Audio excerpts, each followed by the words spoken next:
최근에 페이스북과 같은 SNS에서 행복한 일상을 담은 사진과 또 간단한 짤막한 글을 올리는 분들이 많이 있습니다. 그리고 또 노년기에 해당되는 분들도 많은 시간 유튜브를 보면서 무엇이 행복한 삶인지 조언하는 많은 내용을 듣고 보고 있습니다.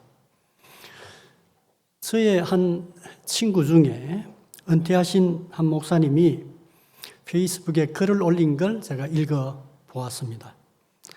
제법 큰 교회 목사님이었고 국내외 여러 중요한 집회에 설교도 하시곤 했던 목사님인데 몇 년 전에 건강 문제로 조기에 은퇴를 하셨습니다. 지금은 개척교회 혹은 작은 교회 초청이 있을 때 가서 설교를 하시는데 건강하고 에너지가 넘치는 그런 목사님이셨는데 지금은 질병과 함께 그렇게 쭉 노년기를 보내고 있습니다. 그런데 그분이 페이스북 내용에 참 행복하대요. 요즘 참 행복하다 하는 그런 내용을 사진과 더불어 쭉 올렸습니다. 그분이 지금은 시골에서 사십니다. 시골에서 생활하시는데 텃밭도 가꾸고 닭도 키우고 이렇게 하시면서 생활을 하시는데 참 행복하답니다. 이전에는 대도시에서 편리한 삶을 살면서 목약을 했는데 지금은 시골에서 혼자 다 하면서 일하시면서 사시는데도 행복하시대요. 저는 처남의 텃밭에 한 2시간 함께 있으면서 일 거들어주기만 해도 너무 힘들고 이거 어떻게 하나 하는 그런 생각이 들었는데 이분이 참 행복하다고 하는 그런 글을 써서 인상적이었습니다. 그리고 또 어떤 40대의 한 분은 지금 청소년 자녀를 뒷바라지하기에 무척 힘들었던 모양입니다. 가난한 지역에 목회를 하시는 목사님이신데 그분이 넋두리 글로 친구들에게 그냥 올린 글입니다. 넋두리로 이런 글을 올렸습니다. 주님, 오늘도 돈이 필요한 모든 사람에게 돈 좀 주십시오. 구하면 주신다고 하신 아버지여, 늘 구하오니 주십시오 좀. 이렇게 썼습니다. 청소년 자녀가 있는데 얼마나 힘들었겠습니까? 그리고 또 어떤 한 분은 글을 올렸는데 요즘 한국 사회가 경제적으로 어려워지니까 정말 힘든 시기를 보내는 사람들이 많이 있지 않습니까? 그분도 공감이 되셨던 모양입니다. 그래서 그분이 보셨던 한 영화, 저는 그 영화를 보지 않았는데 한 영화에 랩 가사가 나오는데 그게 아주 인상적이었다고 그렇게 쭉 글을 올렸는데 제가 보니까 그 노래 가사, 노래 제목은 쇼미더머니 이렇게 되어 있는데 아마 알고 있는 사람들도 있을 겁니다. 돈의 영어가 money 아닙니까? 그걸 이제 언어 유희를 한 겁니다. 이렇게 시작됩니다. 돈이 뭐니? 도대체 뭐니? 울 가족에겐 머니가 왜 이리 뭐니?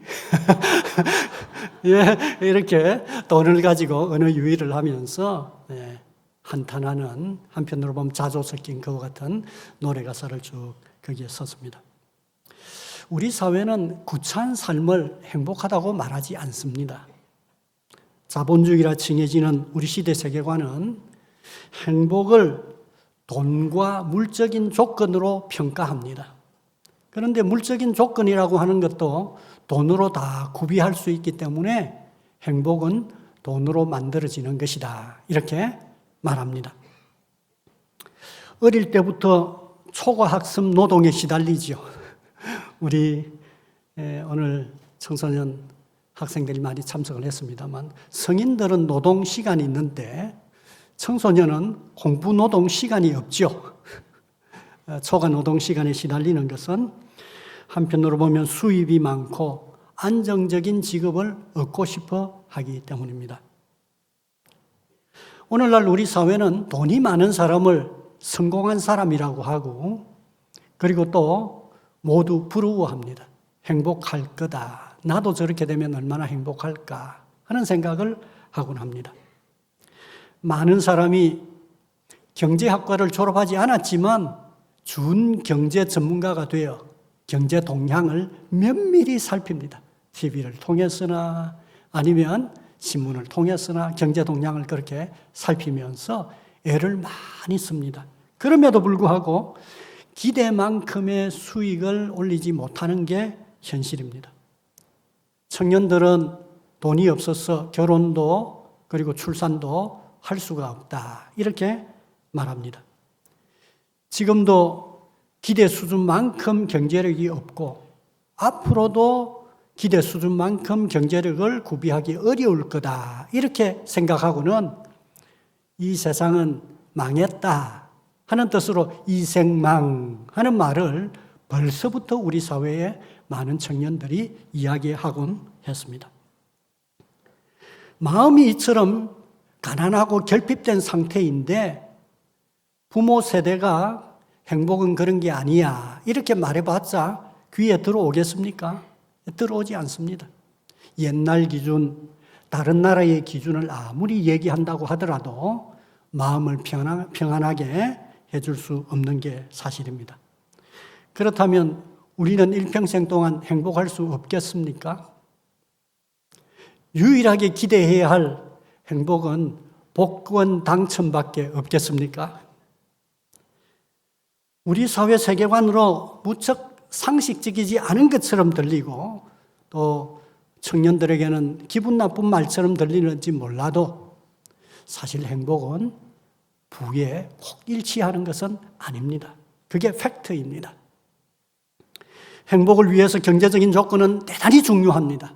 그럼에도 불구하고 경제적 조건은 행복의 결정 요인은 아닙니다. 많은 사람들은 경제적인 부가 꼭 내 기대만큼 이루어져야 행복한 건 아니다 하는 걸 경험적으로 알고 있습니다. 뿐만 아니라 많은 사회과학을 연구하는 사람들은 어떤 연구의 결과들을 내놓고 있습니까? 경제적인 부가 꼭 필요하지만 경제적인 부가 증가하는 비율에 따라 행복감이 지속적으로 증가하는 건 아니라 그렇게 말하고 있습니다. 경제적인 형편이 줄어들면 이렇게 그 비율만큼 행복감이 줄어들다가 어느 순간에는 행복감이 사라져버리는 것도 아니다. 그렇게 말합니다. 이건 사회과학자들의 연구입니다. 그렇다면 행복감을 얻고 유지하게 만드는 결정적인 요인, 그것이 꼭 경제적인 조건이 아니라고 하면 그 결정 요인이 무엇이겠습니까? 이 문제에 대하여 오늘 우리는 하나님의 말씀을 통하여서 그 답을 얻게 됩니다. 성경을 많이 읽는 사람들은 즉각적으로 청년들을 염두에 둔 구약 성경인 전도서를 떠올릴 수 있을 것입니다.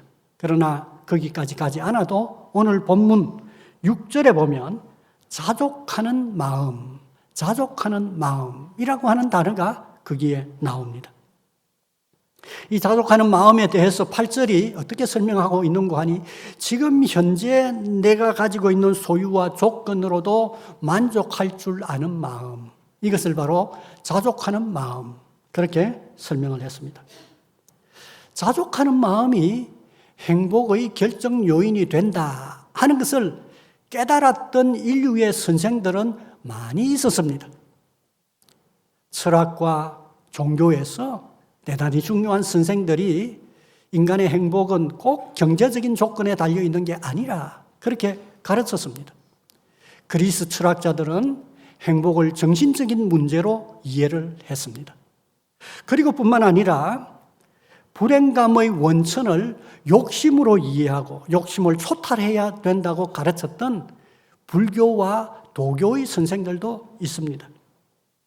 그 많은 선생들은 정신적인 행복을 강조했고 욕심으로 채워진 마음을 비우는 명상 수련의 방법을 개발하기도 했습니다. 그렇다면 행복과 관련하여 결정 조건이라고 말할 수 있는 자족하는 마음을 가르치는 이 지혜에 관하여 일반 인류의 선생들이 가르치는 것과 다른 차별점은 무엇이겠습니까? 성경이 말하는 특별한 차별성은 오늘 본문 6절에 기록이 되어 있습니다. 6절에서 경건은 큰 이익이 되느니라. 그렇게 말했습니다. 기독교 신앙, 기독교 경건은 이에 큰 유익이 되느니라. 그렇게 말씀하신 것입니다. 하나님은 그분의 말씀을 통하여 우리에게 자족하는 마음을 얻고 유지하는 일에 있어서 가장 중요한 것은 경건이다. 그렇게 이야기를 하셨다고 말입니다. 동시에 행복은 종교적인 문제이다. 그렇게 우리에게 말씀하고 있는 것입니다.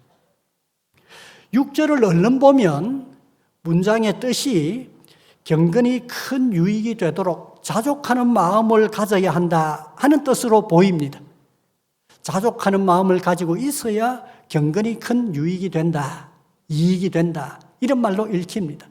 그런데 6절부터 12절까지의 내용을 문맥에 따라서 천천히 읽어보면 어떤 내용도 얘기하고 있는가 하면 바로 경건이 자족하는 마음을 얻게 하고 자족하는 마음을 유지하게 만든다 하는 강조점이 우리에게 자연스럽게 다가오는 것을 알게 됩니다. 경건이 그렇다면 자족하는 마음, 행복의 결정 요인이 되는 자족하는 마음을 얻고 유지하는 데 있어서 무엇을 가르치는지 두 가지를 간단하게 얘기해 보려고 합니다. 그러니까 첫 번째가 7절부터 8절 사이에서 우리에게 가르치는 내용인데요. 한마디로 세상 삶의 실체를 직시해야 한다. 이 세상 삶이 무엇인지 그 실체를 직시해야 한다. 그렇게 해야만 자족하는 마음을 얻을 수 있다. 그렇게 말하는 것입니다. 오늘 본문이 얘기하는 것을 쉽게 풀어서 설명하면 이렇습니다. 우리는 이 세상 안에서 얻은 생물학적인 몸으로 인생을 시작합니다. 그리고 그 몸으로 일생을 살아갑니다. 이 몸이 노화로 인하여서 기능을 다 하게 되면 우리는 모든 것을 남겨둔 채 이 세상을 떠납니다. 우리가 이 세상에 올 때 저 세상으로부터 아무것도 가지고 오지 않았습니다. 그리고 또한 우리가 이 세상을 떠날 때 우리가 다른 세상으로 아무것도 가지고 가지 못합니다. 어떤 것을 가지고 오지 않았음에도 불구하고 우리가 지금까지 그럭저럭 살고 있습니다. 우리가 많은 것을 소유한다고 하더라도 마지막 순간에 놓지 않으려고 두 손으로 꽉 붙잡는다고 해도 우리는 이 세상의 것을 가지고 저 세상으로 갈 수가 없습니다. 고대 사회에 우리의 조상들이 그걸 저 세상에 가져가려고 무덤 속에 많이 넣어두었습니다. 그런데 그게 모두 누구의 것이 됐습니까?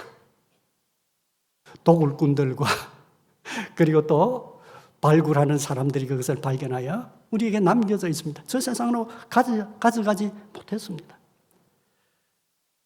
그래서 이 세상에 사는 동안 기본적으로 필요한 것이 있다면 그럭저럭 살 수 있다. 이게 바로 이 세상 삶이라는 것입니다. 이 구절에서 삶을 위해서 기본적으로 필요한 것을 두 가지를 들었는데요. 하나는 먹을 것, 그리고 하나는 입을 것. 이렇게 두 가지를 들었습니다. 그런데 21세기를 살고 있는 우리에게는 뭐가 빠졌다는 생각이 강렬하게 듭니까? 거주할 것, 거주할 것. 그래서 일반적으로 의식주라 그렇게 표현합니다. 우리에게 이처럼 절실한 아파트가 고대 사회에서는 크게 중요하지 않았던 모양입니다. 그래서 입을 것, 먹을 것만 여기에 기록이 되어 있습니다. 그런데 제가 찬찬히 한번 생각해 보니까 우리가 먹을 것도 많이 먹지도 못해요. 위가 하나밖에 없어요. 여러분 중에 위가 3개인 분이 있습니까? 뭘 맛있는 게 많아도 많이 먹지도 못합니다. 정도 이상으로 많이 먹으면 어떻게 됩니까? 탈이 납니다. 좋다고 하는 것, 지속적으로 많이 먹으면 어떻게 됩니까? 병에 걸립니다. 많이 먹지도 못합니다. 입을 것, 그것도 생각해 보면 크게 나쁘지 않게 우리 몸을 두를 수 있고 우리의 체온을 잘 유지하여 건강하게 살도록 도와주는 그와 같은 옷감들이 있으면 우리가 그럭저럭 살 수 있습니다. 우리는 매년 철이 지나면 이 옷을 둘까 버릴까 이런 고민을 할 만큼 우리에게 옷이 많습니다. 인기가 별로 없습니다. 집도 지금 현재 정말 우리 한국인들이 열망하는 게 아파트입니다. 그런데 이 아파트를 우리가 이 세상 떠날 때 가지고 가지도 못합니다. 그렇게 비싼 걸 정말 빚에 대출금에 허덕이면서 그렇게 마련해도 우리의 생명이다 하면 저 세상으로 이 아파트를 가지고 가지도 못합니다. 그러므로 우리에게 그럭저럭 입을 것, 먹을 것이 있다면 여기에 족 한 줄로 알라 그렇게 말하고 있는 것을 보게 됩니다. 그러니까 이것보다 조금만 더 있어도 우리에게 집은 없어도 거주할 공간이 있으면 그럭저럭 살아갈 수 있고 조금은 자족하는 그와 같은 행복감이 있을 수 있다 그 말입니다. 인류의 선생들이 이 정도까지는 인류의 선생들이 가르친 내용하고 유사합니다. 그러나 경건이라고 하는 말이 들어가면 아주 큰 차이를 보입니다. 아주 큰 차이를 보입니다. 바로 우리의 세상의 삶의 실체를 더욱더 깊이 있게 깨닫게 만들 뿐만 아니라 체념적으로 만드는 것이 아니라 아주 긍정적이고 적극적으로 볼 수 있는 눈을 이 경건이 주기 때문입니다.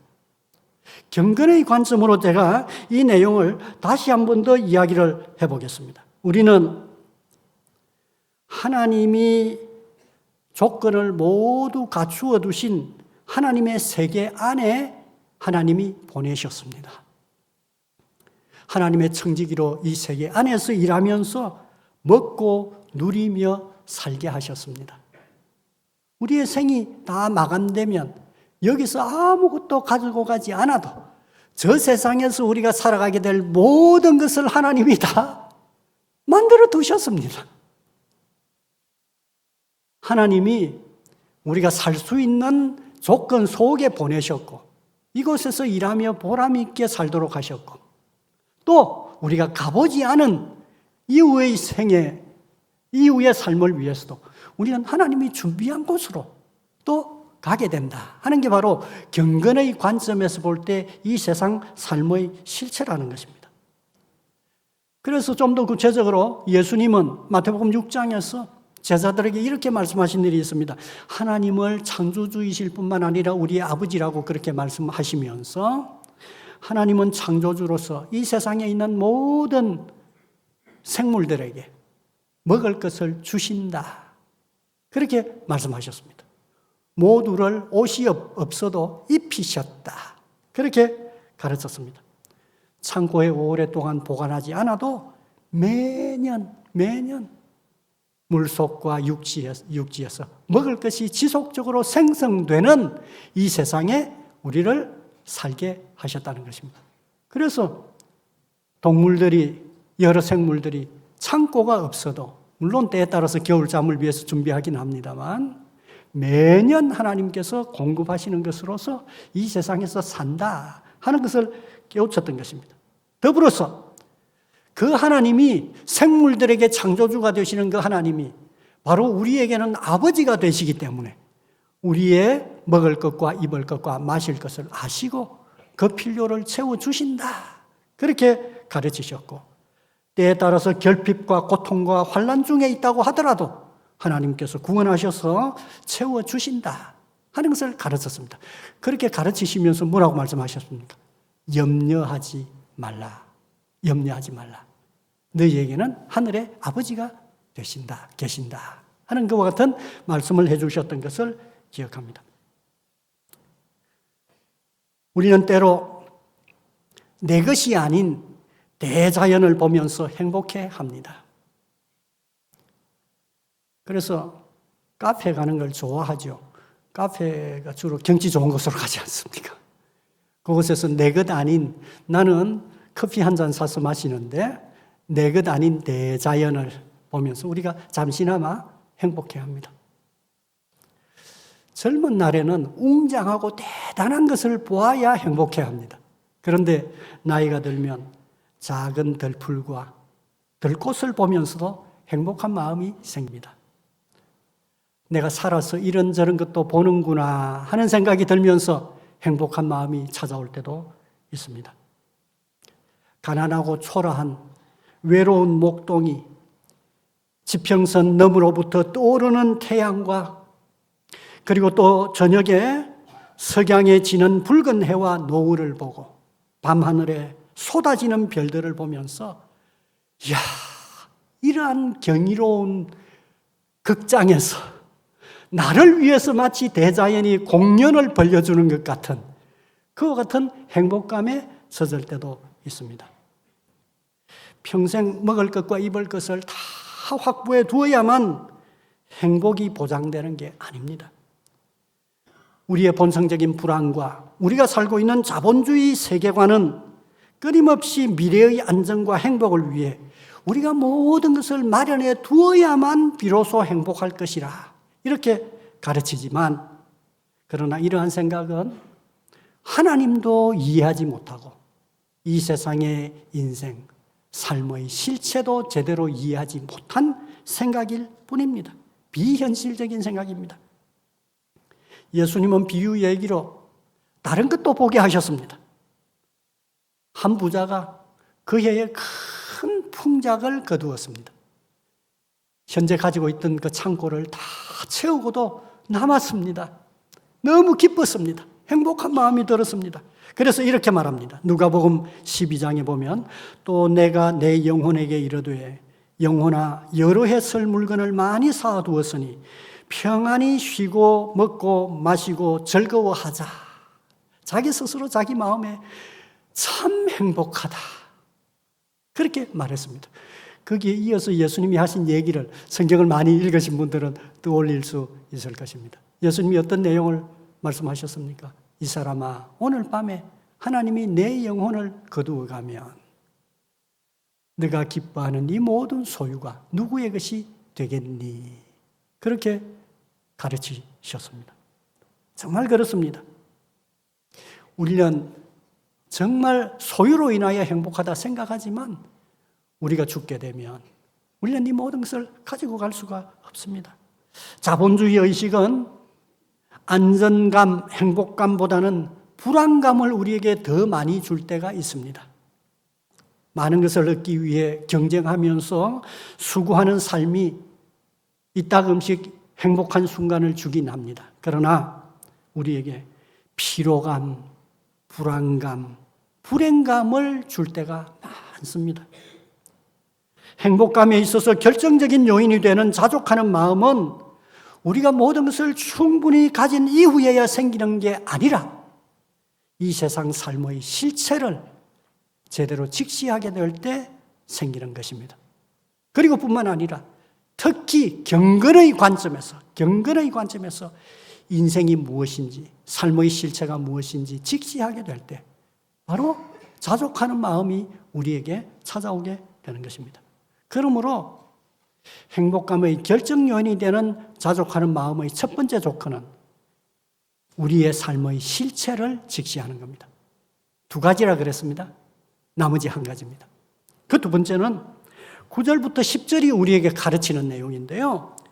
욕심의 실체를 직시하고 통제해야 한다. 그렇게 우리에게 가르칩니다. 일찍이 우리 문화가 수용했던 불교는 욕심을 불행의 원인으로 보고 욕심 문제를 해결하기 위해 마음을 비우는 참선과 속세를 떠나는 수행을 가르쳤습니다. 욕심이 없어지는 무심, 없을무, 무심으로 욕심을 부정하고 수행으로 욕심을 거슬러 감으로써 세상사로부터 도피하는 좀 소극적인 삶의 방식을 가르쳤습니다. 그런데 21세기 한국 사회의 지배적인 세계관인 자본주의는 정반대입니다. 인간 욕심을 개인의 발전과 사회 발전의 적극적인 추동력으로 삼습니다. 욕심에 따른 자발적인 노력을 격려하고 자유롭게 욕심을 추구할 수 있는 여건을 제공하면 경쟁을 통해 최상의 능력을 발휘하여 좋은 결과를 얻을 것이고 결국 사회도 발전하고 풍족하게 된다. 이렇게 가르칩니다. 욕심을 대단히 긍정적으로 해석합니다. 그러면 기독교의 경건은 이 욕심을 어떻게 보겠습니까? 불교와 동일하겠습니까? 아니면 자본주의 정신과 동일하겠습니까? 단연 다릅니다. 9절과 10절에 보면 이 세상 사람들이 결국 한마디로 부활이 하는 자들이다. 그 마음은 돈을 사랑함. 그게 바로 중심이라고 말합니다. 그건 자본주의 사회뿐만 아니라 인류 역사에 줄곧 그러했던 것 같습니다. 인간의 본성과도 같습니다. 여기 돈을 사랑함, 우리는 사랑이라고 하는 말은 얼마나 좋습니까? 사랑함, 이 의미가 다른 번역 성경에는 헬트, 주트, 돈을 열망하는 것을 뜻합니다. 돈에 대한 욕심을 뜻하는 겁니다. 사랑, 단순한 사랑의 표현이 아니라 돈에 대한 욕심을 뜻하는 표현입니다. 성경은 불교의 가르침과 달리 경제적인 풍요가 행복에 기여한다고 인정합니다. 그래서 하나님은 우리에게 노동을 값지게 하시고 또 우리에게 축복을 통하여서 경제적인 부를 누리게 하십니다. 그러나 성경은 자본주의와 달리 욕심을 긍정하지 않습니다. 욕심을 성공의 추동력으로 삼으려고 하는 그와 같은 삶의 방식도 인정하지 않습니다. 그래서 오늘 본문 10절에 보면 욕심을 일만 악의 불이다. 그렇게 말했습니다. 혹평하고 있는 것을 보게 됩니다. 특히 욕심이 내 던져버리게 만드는 게 무엇인가 하면 자족하는 마음입니다. 행복의 결정 요인이 자족하는 마음인데 욕심은 바로 이 자족하는 마음을 짓밟아버리는 게 바로 욕심이라 그 말입니다. 이처럼 경건은 욕심을 새로운 관점으로 보게 만듭니다. 성경은 이 욕심을 깊이 종교적인 깊이에서부터 포괄적으로 보면서 이 욕심이 얼마나 파괴적이며 위험한지 경고합니다. 그래서 오늘 9절 10절에 보면 돈을 사랑하면 시험과 올무에 빠진다고 했습니다. 시험하고 올무를 놓는 건 영적으로 사단이라고 할 수 있겠죠. 현실적으로는 우리의 욕심을 이용하는 사람들일 것입니다. 여러 가지 어리석고 해로운 욕심에 떨어진다. 9절에 계속 그렇게 말합니다. 욕심에 속박되면 지혜가 제대로 잘 발휘되지 않습니다. 물론 자본주의자들과 특히 경제학자들은 욕심을 가지고 있는 개인은 합리적인 결정을 한다. 그렇게 미화합니다. 그러나 언제나 욕심은 길게 보지 못합니다. 그렇기 때문에 그와 같은 결정은 어리석은 결정이 될 때가 많습니다. 그리고 뿐만 아니라 숨겨진 욕심이 노출되면 필연적으로 수치를 당할 수밖에 없습니다. 오늘날 한국 사회를 주도하는 정신이 두 개가 있습니다. 하나는 자본주의 정신이고 하나는 사회주의 정신입니다. 자본주의 정신은 무엇을 추동력으로 삼는가 하면 욕심을 추동력으로 삼습니다. 사회주의 정신은 무엇을 중요한 사회 변화의 힘으로 이해하는가 하면 바로 대중의 분노를 가장 중요한 사회 변화의 힘으로 간주합니다. 욕심을 추동력으로 삼는 자본주의적인 사회는 필연적으로 도덕적으로 문제가 발생할 수밖에 없습니다. 그러므로 사회주의적인 사상을 가지고 있는 사람들은 그 부도덕성에 대하여 대중이 분노하도록 촉구합니다. 그래서 욕심이냐 분노냐 이것을 통해서 행복을 찾으려고 합니다. 그러나 욕심도 그리고 또 분노도 우리를 행복으로 올려주지 못합니다. 10절에 다시 보면 미혹을 받아 믿음에서 떠나는 결과가 일어난답니다. 따지고 보면 우리는 경제적인 문제 때문에 교회로부터 멀어지는 많은 사람들을 알고 있습니다. 현대와 후기 현대 사회에서 많은 사람들은 경제적인 욕망이 커가면 커갈수록 신앙인의 수가 떨어진다 하는 것을 피부로 느끼고 있습니다. 그래서 사람들이 들어 이런 얘기를 합니다. 국민 소득이 2만 불을 넘어서게 되면 사람들이 종교로부터 점차적으로 멀어져 가게 된다. 그렇게 말하곤 합니다. 우리가 36,000불쯤 되죠. 21세기 접어들어서 교회가 더 이상 성장하지 않고 점차적으로 이렇게 줄어드는 것을 우리가 보게 됩니다. 특히 그 1차적인 영향이 어디에서 나타나는가 하면 청소년과 청년들에게서 나타납니다. 그래서 청소년과 청년 집단에서 경건에 대한 관심이 줄어들고 신학생들의 수가 격감합니다. 10절에 보니까 많은 근심으로서 자기를 찔렀도다. 그렇게 말합니다. 이 말은 심리적인 근심과 고통에 시달리게 된다. 그 말입니다. 심리적인 근심과 고통은 여러 가지 원인이 있을 겁니다. 신체적인 질병과 장애 때문에, 인간관계 때문에, 환경과 조건 때문에, 즉 바깥 요인 때문에 내가 심리적인 근심과 고통을 느낄 수도 있을 것입니다. 그런데 그것뿐만 아니라 많은 심리적인 요인이 사실은 내면적인 욕심과 비현실적인 인식 때문에 근심하며 고통하기도 합니다. 그래서 오늘날 많은 심리 상담가들은 주로 찾아오는 사람들에게 무엇을 느끼도록 만들어주는가 하면 지극히 현실적인 인식을 갖도록 도와주는 상담을 하게 됩니다. 그래서 나 자신이 가지고 있는 생각이 꼭 현실적인 생각이 아니다 하는 것을 이해하도록 함으로써 현실적인 자기 이해를 갖도록 도와주는 게 바로 상담의 기법들인 것입니다. 자본주의 선진국들은 경제적으로 발전했고 의료가 발전했고 복지제도가 좋습니다. 그럼 다 행복합니까? 아닙니다. 오늘날 많은 자본주의 선진국이 정신심리적인 불안과 무력감과 우울감과 분노 때문에 고심하고 있습니다. 9절에 보면 사람으로 파멸과 멸망에 빠지게 하느니라 그렇게 기록하고 있는 것을 보게 됩니다. 욕심 때문에 범죄와 부도덕한 일에 가담하는 것을 보면서 알면서도 자신을 지옥으로 내몰고 있는 이와 같은 것을 우리가 알고 있습니다. 인간의 욕심이 지구를 살기 어려운 환경 가운데로 내몰고 있다고 하는 것을 알면서도 인간은 그것을 끊을 수 없는 것입니다. 중단할 수 없는 것입니다. 이처럼 생물학적으로 욕심은 자연적인 본성입니다. 생존과 행복과 성장을 위한 추동력입니다. 그럼에도 욕심은 도덕적으로 그리고 종교적으로 중립적인 열망은 아닙니다. 욕심이 비록 나 자신으로부터 나오는 것이지만 그것을 무조건 인정하고 긍정하고 변명하고 변호할 수는 없는 열망입니다. 욕심은 본성적이어서 자연스러운 것이라고 강변함에도 불구하고 결코 선하거나 의로운 것은 아닙니다. 그래서 경건에 관한 하나님의 말씀은 단호하게 욕심의 타락성과 위험성을 깨닫도록 요구하는 것입니다. 그리고는 어떠한 삶의 방식을 갖게 하는가? 11, 12절에서 오직 너 하나님의 사람아 이것들을 피하고 의와 경건과 믿음과 사랑과 인내와 온유를 따르며 믿음의 선한 싸움을 싸우라 영생을 취하라 그렇게 말합니다. 욕심을 피하고 이게 꼭 도피적인 것으로 이해할 필요가 없습니다. 네덜란드 성경에는 멀리 거리를 두라 그렇게 말하고 있고요. 여기 취하라 싸우라 하는 적극적인 내용들이 기술되어 있는 것을 보게 됩니다. 욕심으로부터 고정된 눈을 돌려서 어디를 좀 향하라 그 말입니까?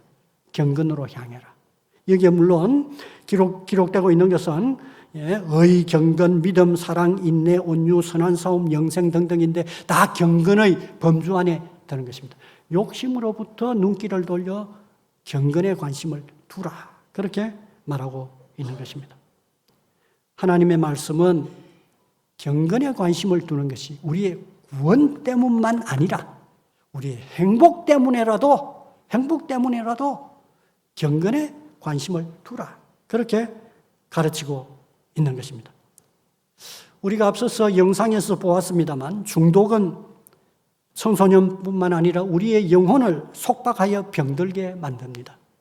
중독은 처음에는 자유처럼 가장합니다. 그러나 곧 나를 속박하는 끈이 되고 맙니다. 알코올과 약물, 성과 도박에 중독되면 우리의 몸과 영혼은 그런 것들에 속박 됩니다. 부를 향한 욕망도 마찬가지입니다. 욕심도 마찬가지입니다. 중독됩니다. 돈에 과몰입하여 중독 상태가 되면 영혼과 삶은 불행해질 수밖에 없습니다. 우리는 경제활동에 관심을 가지고 열심히 노동해야 하며 돈을 효과적으로 운용하여 축복된 삶을 살도록 애를 써야 합니다. 그러나 욕심에 빠져 중독되면 안 됩니다. 중독의 가장 중요한 특징이 무엇입니까? on, off가 안 됩니다. 스위치 켤 때 on, 끌 때 off. 이걸 마음대로 못하는 게 바로 중독의 특징입니다. 우리는 퇴근하고 집에 돌아오면 열심히 경제활동했던 것으로부터 off 해야 되고, 그 다음부터는 뭡니까? 가정 안에서 식구들과 더불어 교제하고, 또 함께 예배하기도 하고 하는 이와 같은 활동에 on 해야 되는 것입니다. off하고 on. 우리가 일주일 동안 열심히 우리의 삶에서 애를 써서 경제적인 활동을 합니다. on 했지만 주일에 되면 어떻습니까? 우리가 그 일에는 off하고, 주일에는 경건, 하나님 앞에 예배하는 일과 더불어서 성도들과 함께 교제하며 사는 이와 같은 일에 on 할 수 있어야 되는 것입니다. 이렇게 on, off 할 줄만 알아도 중독이 아닙니다. 그런데 이게 안 되고 평일날도 일했는데 주일까지 on 돼 있습니다. 직장에서 on 돼 있는데 집에 돌아와서도 계속해서 on입니다. 버틸 수가 없죠. 이게 중독인 것입니다. 우리가 이렇게 on, off 할 수만 있어도 자족하는 마음을 유지할 수가 있습니다. 특히 적극적으로 경건과 관련된 활동은 우리의 행복에 큰 도움이 됩니다. 우리가 경건 생활에 몰두하면 우리의 마음의 근육이 강화됩니다. 자족하는 마음의 근육이 강화됩니다. 여러분, 근육은 안 쓰면 어떻습니까? 빠져버립니다. 근육을 지속적으로 써야 어떻습니까? 유지가 되는 것입니다. 우리가 의, 경건, 믿음, 사랑, 인내, 온유, 선한 싸움, 영생에 몰두할 때 우리는 행복감을 느낍니다. 이러한 행복감이 잦아지면 마음의 근육이 어떻게 되겠습니까? 튼튼해지는 것입니다. 튼튼해지는 것입니다. 이렇게 경건은 욕심의 파괴적인 힘을, 속박하는 힘을 통제할 수 있는 힘을 제공해 준다, 그 말입니다. 경건이 바로 우리에게 이 자족하는 마음을 유지할 수 있도록 해준다, 그 말입니다. 이처럼 우리가 경건한 삶을 살아야 하는 결정적인 이유가 있다면 그것은 바로 11절이 말하고 있는 것처럼 오직 너 하나님의 사람아, 이렇게 말하고 있는 데 있습니다. 여기서 앞서 이 세상의 모든 사람을 부하려고 하는 자들, 돈을 사랑함, 이렇게 말했다면 하나님의 백성을 향하여서는 뭐라고 말합니까? 오직 너 하나님의 사람아, 이렇게 말하고 있다는 것입니다. 하나님의 백성은 욕심에 중독되어 욕심을 따라서 살아가야 할 사람들이 아닌 것입니다. 하나님의 사람은 바로 하나님, 즉 그리스도인들은 하나님의 사람들로서 하나님의 뜻을 생각하며 하나님의 뜻을 수행하는 일로 섬기며 살아가야 할 사람들이기 때문입니다. 그래서 하나님의 청지기로서 우리가 이 세상에서 하나님이 주시는 것과 더불어 노동으로서 보람을 느끼며 행복을 느끼며 하나님을 섬기면서 살다가 마지막 날에 우리가 하나님이 예비하신 저 나라로 가게 될 사람들이기 때문입니다. 설교를 맺겠습니다. 설교를 시작하면서 제가 한 은퇴하신 목사님 얘기를 했습니다. 행복하다, 그렇게 말한다고 했습니다. 그 목사님의 경제적인 형편이 더 좋아졌기 때문이겠습니까? 아닙니다. 저는 그 글을 읽으면서 이 친구 목사님이 경건으로 자족하는 마음을 잘 유지하고 계시구나 하는 생각이 들었습니다. 우리가 지난달에 추석 명절에 참 서울이나 해외에서 성공하여서 바쁘게 살아가고 있는 그와 같은 자녀들이 어렵게 부모님을 찾아와서 참 만나고 감사를 표할 때 참 자랑스럽고 행복한 마음을 느꼈을 겁니다. 그런데 아주 평범하게 살지만 가까이 있어 자주 얘기하고 부르면 찾아와서 도와줄 수 있는 자녀가 있다고 하는 사실은 그것도 역시 큰 행복이다, 큰 행복이다 하는 걸 우리가 알게 되었던 것입니다.